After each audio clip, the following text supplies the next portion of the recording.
میرے تمام سننے والوں، دیکھنے والوں اور دوستوں، طارق جمیل کی طرف سے السلام علیکم ورحمۃ اللہ وبرکاتہ۔ آج یہ چھوٹا سا ویلاگ میں اپنے پیارے اور بہت ہی قابل احترام، بہت ہی قابل عزت جناب مدبر رضوی صاحب کے یاد میں ریکارڈ کر رہا ہوں اور آپ کے سامنے پیش کر رہا ہوں۔ میرے جو دوست پاکستان ٹیلی ویژن سے تعلق رکھتے ہیں وہ تو اچھی طرح جانتے ہیں کہ مدبر رضوی صاحب کون تھے۔ پچھلے دنوں وہ امریکہ یا کینیڈا میں اس دار فانی سے کوچ کر گئے۔ ربنا اغفر لنا وارحمنا، ربنا اغفر لنا وارحمنا، ربنا اغفر لنا وارحمنا۔ اے رب، اے ہمارے پالنے والے، تو مدبر صاحب کی روح کو آسودہ رکھ، اس کی مغفرت فرما اور اپنی رحمت کے سائے میں رکھ۔ آمین ثم آمین۔ جانا تو سب نے ہے دوستو، آج نہیں تو کل یہ چمن یوں ہی رہے گا اور ہزاروں جانور اپنی اپنی بولیاں سب بول کر اڑ جائیں گے۔ یہ ایک حقیقت ہے، اٹل حقیقت۔ لیکن سچی بات ہے کہ مدبر صاحب کے رحلت کا سن کر میرے دل میں ایک درد کی ٹیس اٹھی۔ وہ کسی نے کہا نا، پیدا کہاں ہیں ایسے پراگندہ تباہ لوگ۔ مجھے مدبر صاحب کی یاد آتے ہی اقبال کا ایک مصرع یاد آتا ہے کہ نہ ستائش کی تمنا ہے نہ صلے کی پرواہ۔ میں اپنی زندگی میں بہت سارے لوگوں سے ملا ہوں، بڑے بڑے نامی گرامی، بڑے بڑے اونچے درجے کے لوگ، لیکن جو فقر اور جو درویشی اور جو خاکساری اور جو محبت میں نے مدبر صاحب میں دیکھی، خال خال ہی نظر آتی ہے۔ اور اس وقت تو میں اپنے احباب میں جو نظر دوڑاتا ہوں، بہت پیارے پیارے لوگ ہیں، بہت پیارے پیارے لوگ ہیں، لیکن ایسا کہاں سے لائیں کہ تجھ سا کہیں جسے۔ مجھے سمجھ نہیں آ رہی کہ ان کو ٹریبیوٹ پیش کرنے کے لیے بات کہاں سے شروع کروں۔ وہ ایک درویش منش اور فقیر طبع انسان تھے، اور بے لوث اور بے غرض محبت کرنے والے فرد تھے، انسان تھے۔ میں جب ٹرانسفر ہو کر غالباً اسلام آباد سے کراچی پہنچا، تو اس سے پہلے میں یوں سمجھیں کہ پی ٹی وی کے سوائے کوئٹہ سینٹر کے ہر گھاٹ کا پانی پی چکا تھا، یعنی پشاور سینٹر اور لاہور سینٹر اور اسلام آباد سینٹر۔ تو ٹرانسفر ہوئی میری اسلام آباد سے کراچی، تب میں اسسٹنٹ پروڈیوسر تھا۔ کراچی پہنچ کر جو سب سے پہلا تاثر میرا قائم ہوا، میں پشاور میں بھی رہا، بڑا اچھا ماحول تھا وہاں، لاہور میں بھی رہا، اسلام آباد میں بھی رہا، وہاں میرے دوست بھی ہیں، لیکن میرا سابقہ، میں بات آگے بڑھاؤں کہ جب میں کراچی پہنچا تو میرے کے لیے جو ایک خوشگوار حیرت تھی، میں اسسٹنٹ پروڈیوسر تھا۔ ابتدا میں بختیار صاحب کے ساتھ اٹیچ رہا، ایک دو پروگرامز میں نے سائرہ کاظمی کے ساتھ کیے، اور پھر میں اپنے محبی کاظم پاشا صاحب کے ساتھ جڑ گیا، اور انہی کے یعنی اسسٹنٹ شپ کے دوران ہی میری پروموشن ہو گئی اور میں پروڈیوسر بھی بن گیا۔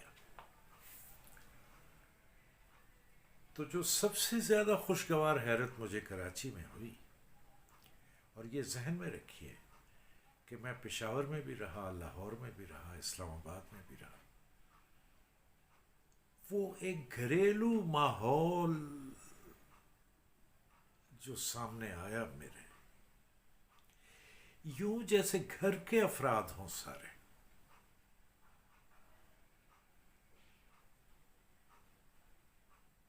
مجھے بہت اچھا لگا۔ میں یوں سمجھیے کہ ریچھ گیا اس کے اوپر، اور تڑپ اٹھا، اور دل و جان سے فدا ہو گیا اس ماحول کے اوپر۔ وہ چاہے میرے سینئر پروڈیوسرز تھے، چاہے میرے کولیگز تھے، چاہے اور لوگ تھے، اور ان میں سر فہرست جناب مدبر رضوی صاحب تھے۔ یوں جیسے کہ ہم عمر کوئی دوست ہوں،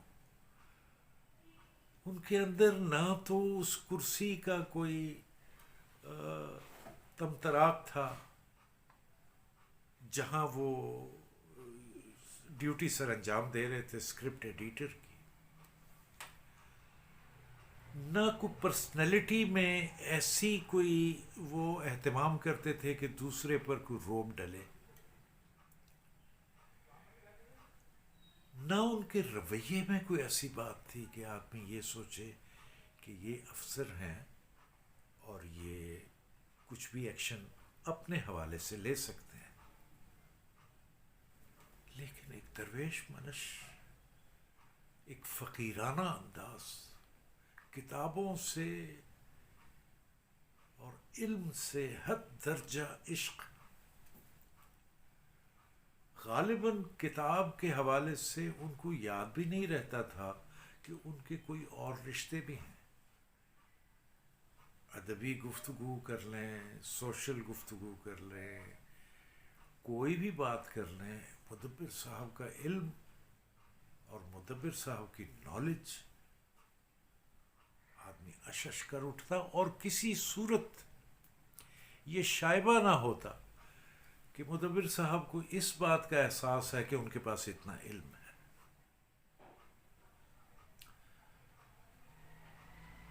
میرا تو یعنی جب میں مدبر صاحب سے ملا تو میں بہانے ڈھونڈتا تھا کہ اگر میرے پاس وقت ہے تھوڑا بہت تو میں جا کے مدبر صاحب کے پاس بیٹھ جاؤں۔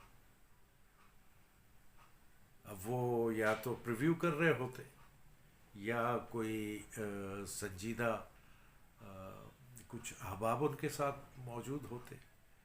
مدبر صاحب کی جو سب سے زیادہ نشست و برخاست تھی وہ جناب سید امیر امام مرحوم کے ساتھ تھی، اور ان کے حوالے سے سید محسن علی صاحب، ایم ظہیر خان صاحب، اور اسی طرح آصف انصاری ان کے بہت چہیتے اور ان کی قربت میں رہنے والے تھے۔ میں بھی اس میں شامل ہو گیا، اور میں اپنے حد تک ظاہر ہے میں سمجھنے لگا کہ میں بھی اس فیملی کا حصہ ہوں، اس گھرانے کا فرد ہوں، ایک ایسا گھرانہ جو ایک دوسرے سے محبت کرتے ہیں، جو ایک دوسرے کے ساتھ شیر و شکر ہیں، جو ایک دوسرے کے دکھ درد کے بھی ساتھی ہیں، ٹھٹا مذاق بھی کرتے ہیں، لطیفہ گوئی بھی ہوتی ہے، ایک دوسرے کے اوپر چوٹیں بھی کستے ہیں۔ تو میں سمجھنے لگا کہ میں بھی ان کا حصہ ہوں، اور مجھے وہ محبت ملی بھی، جتنا میرا حصہ تھا مجھے ملی۔ کتابوں کے بہت رسیا تھے، مجھے اکثر اکثر تو نہیں، چند ایک بار مدبر صاحب کے ساتھ ٹی وی سے باہر جانے کا اتفاق ہوا، اور جو مجھے یاد پڑتا ہے وہ پیر الہی بخش کالونی میں غالباً اندر جا کر ایک مارکیٹ ہے جہاں اتوار والے دن یا روزانہ کتابوں کے ٹھیلے یا فٹ پاتھ کے اوپر کتابیں لگی ہوتی تھیں. تو میرا جانے کا اتفاق ہوا اور مدبر صاحب بیٹھے ہوئے ہیں اور دنیا و مافیہا سے بے خبر اور کتابوں کی برگردانی کر رہے ہیں، اور یوں لگ رہا ہے کہ جو کتاب اٹھاتے ہیں وہ پہلے سے انہوں نے پڑھ رکھی ہے، جو کتاب اٹھاتے ہیں پہلے سے انہوں نے پڑھ رکھی ہے، اور وہ اس کتاب کی تلاش میں ہیں کہ جو ان کے پاس نہیں تو ایک دو چار مل جاتی تھیں. تو میں دو تین دفعہ ان کے ساتھ گیا. مجھے مدبر صاحب نے ایک دو نایاب کتابیں تحفتاً بھی دیں، اور وہ میرے لیے بہت قیمتی کتابیں. اسی طرح مدبر صاحب ایک اکثر ایک لفظ ادا کیا کرتے تھے، بھائی وہ میاں وہ فلاں جگہ ایک روحانی چھتری آئی ہوئی ہیں تو چلیں. تو ہم ساتھ ہو لیتے، کبھی بختیار صاحب ساتھ ہوتے، کبھی ظفر اکبر ساتھ ہوتے، کبھی آصف انصاری بھی شاید، لیکن عموماً ظفر اکبر اور بختیار صاحب اور شاید کوئی اور دوست بھی. تو ہم روحانی چھتریوں کے ہم کیا مدبر صاحب لے کر چلے جاتے. اسی طرح ایک کیپٹن صاحب تھے، شپ کے کیپٹن صاحب، ان کا نام میں بھول رہا ہوں، وہاں لے گئے. ایک دو تین جگہوں پر سرگزشت پرچہ ایک نکلا کرتا تھا، وہاں دیکھیں اب میں نام بھول رہا ہوں، یاداشت ایسی ہو گئی ہے کہ وہ ذائچہ بناتے تھے. وہاں پہنچے ہم. خان آصف صاحب کے ساتھ بڑی یاد اللہ تھی مدبر صاحب کی. مقصد یہ کہ جو ادب سے تعلق رکھنے والا شخص ہے وہ تو لازماً مدبر صاحب کے احباب میں شامل تھا، لیکن ہم جیسے بے ادب بھی ان کے احباب میں شامل تھے، اور وہ بہت پیار کرتے تھے.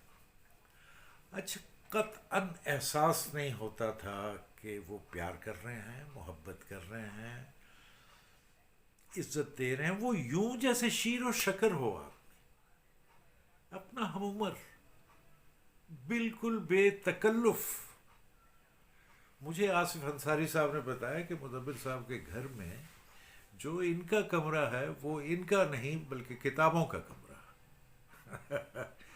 اور میں آفرین ہے مدبر صاحب کے، ماشاءاللہ ہماری جو مدبر صاحب کے گھر والے، کہ انہوں نے مدبر صاحب کا جو بھی طریقہ رہا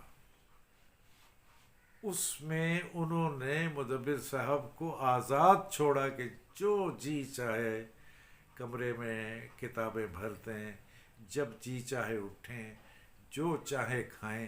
مدبر صاحب کھانا اپنا گھر سے لایا کرتے تھے، ہماری بھابھی انہیں دیا کرتی تھی. اور دو ایک دفعہ ان کے صاحبزادگان میں سے بھی کوئی آئے ٹیلی ویژن. مدبر صاحب نے میرے پورے ٹینیور میں جتنا عرصہ میں کراچی میں رہا، میں ایک اور بات کر دوں، میں جب پروڈیوسر ہو گیا اور پھر انڈیپینڈنٹ پروگرام کرنے لگا، یہ میں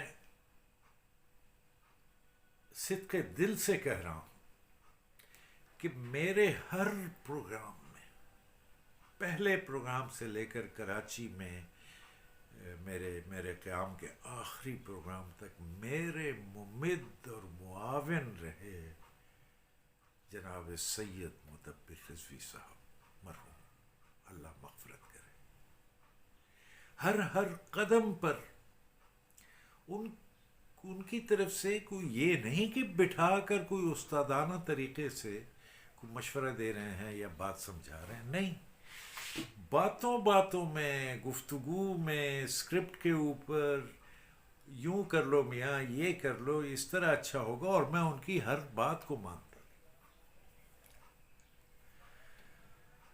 پاکستانی ادب سال بسال میری زندگی کا ایک، اگرچہ وہ بعد میں کنٹروورشل رہا اس کے کریڈٹ کے اعتبار سے، تو میری زندگی کا یادگار اور پیارا پروگرام ہے جو 18-19 ایپیسوڈ ہوئے، اس کی ابتدا سے لے کر اس کے آخر تک مدبر صاحب کا کریڈٹ اس میں سے مائنس نہیں کیا جا سکتا۔ اسی طرح ڈرامہ سیریل آنچ میں جو سجیسٹ کیا ناول، مدبر صاحب نے کیا۔ ناول کا نام تھا بہتے پانی پہ مکان، ناہید سلطانہ اختر صاحبہ کا لکھا ہوا، اس کا نام آنچ مدبر صاحب نے رکھا۔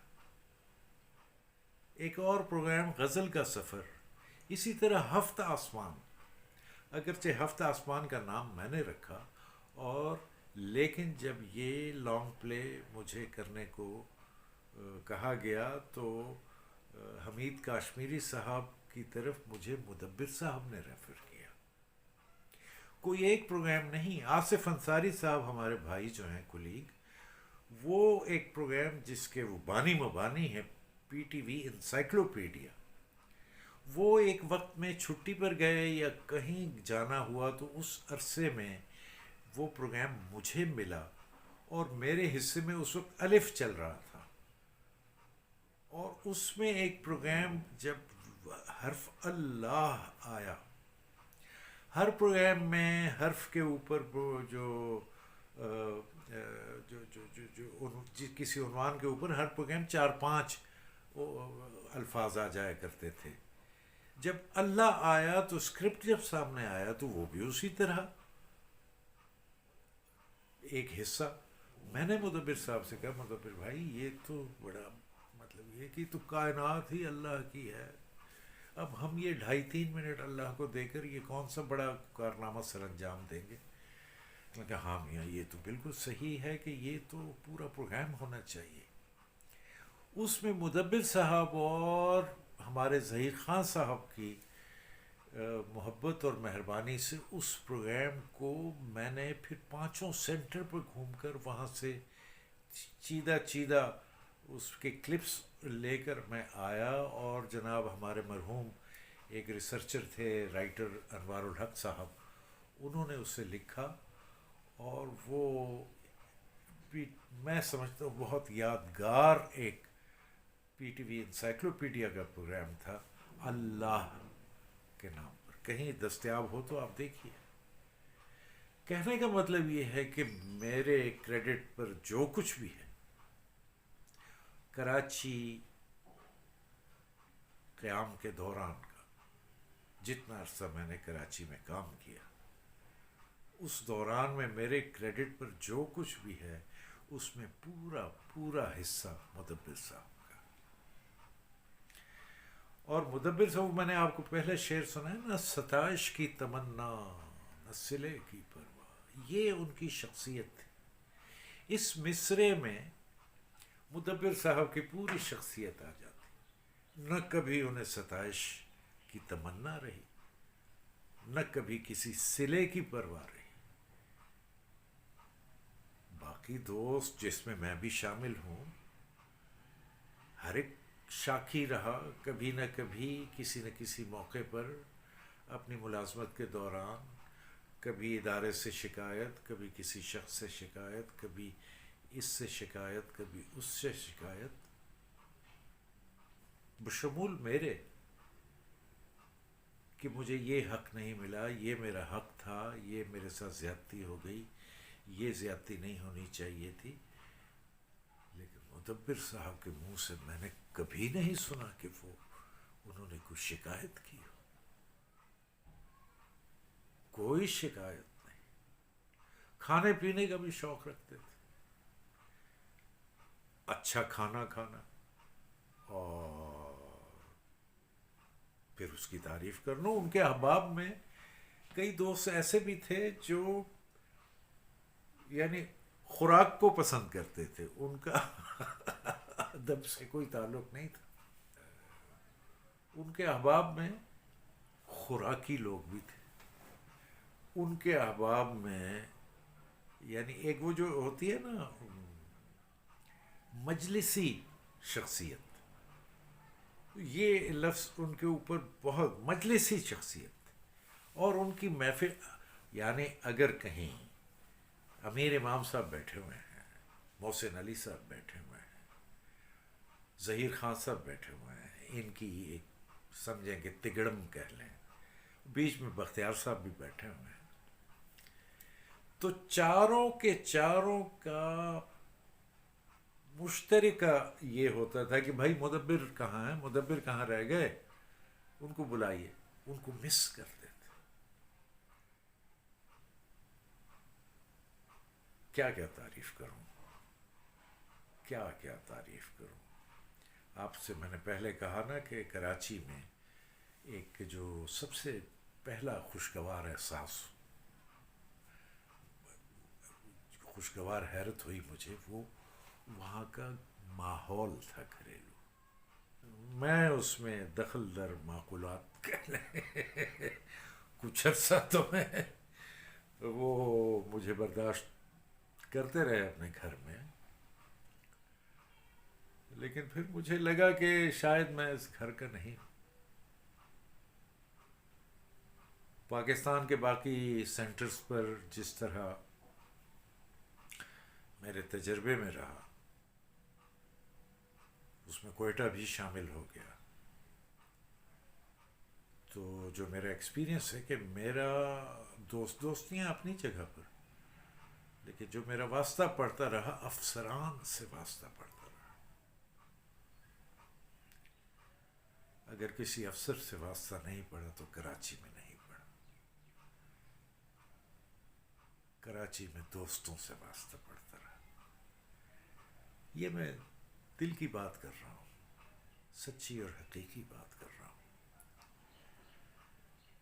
میں بات کر رہا تھا کہ مدبر صاحب سے میں نے شکایت کرتے نہیں دیکھا. کبھی انہوں نے نہیں کہا میری یہ ترقی ہونی چاہیے تھی، اب تک نہیں ہوئی، میری سروس اتنے برس کی ہو گئی، مجھے یہ فلاں فیسلٹی نہیں ملی. ان کو پرواہ ہی نہیں تھی. ہم لوگ آپس میں جی فلاں کو ایوارڈ کیوں مل گیا، فلاں کو کیوں مل گیا، فلاں کو کیوں مل گیا، انہیں پرواہ بھی نہیں. گریڈس گروپ 8 یا 9 یا 8 تک پہنچے ہوئے، گاڑی نہیں ملی سرکار کی طرف سے، ان کو پرواہ بھی نہیں. یہ تھے ہمارے مدبر رضوی صاحب. ربنا اغفر لنا وارحمنا، ربنا اغفر لنا وارحمنا. بہت ساری باتیں کرنا چاہ رہا تھا. میرا جو ان کے ساتھ جتنا ایک رہا، وہ میں نے اپنے الفاظ میں، ٹوٹے پھوٹے الفاظ میں، سادہ الفاظ میں آپ کے سامنے شیئر کر دی. بے لوث محبت، بے لوث محبت، بے لوث محبت. اللہ تعالیٰ ان کی مغفرت فرمائے، ان کی آگے کی منزلیں آسان فرمائے. اور میرا دل کہتا ہے کہ وہ بڑی اچھی جگہ پر ہے. وہ ہے نا باغوں میں پڑے جھولے، جھول رہے ہوں گے جنت کے باغوں میں، اور اللہ سے دعا ہے کہ انہیں ہمیشہ سدا رحمتوں کے سائے میں رکھے. آمین ثم آمین. آپ دوستوں سے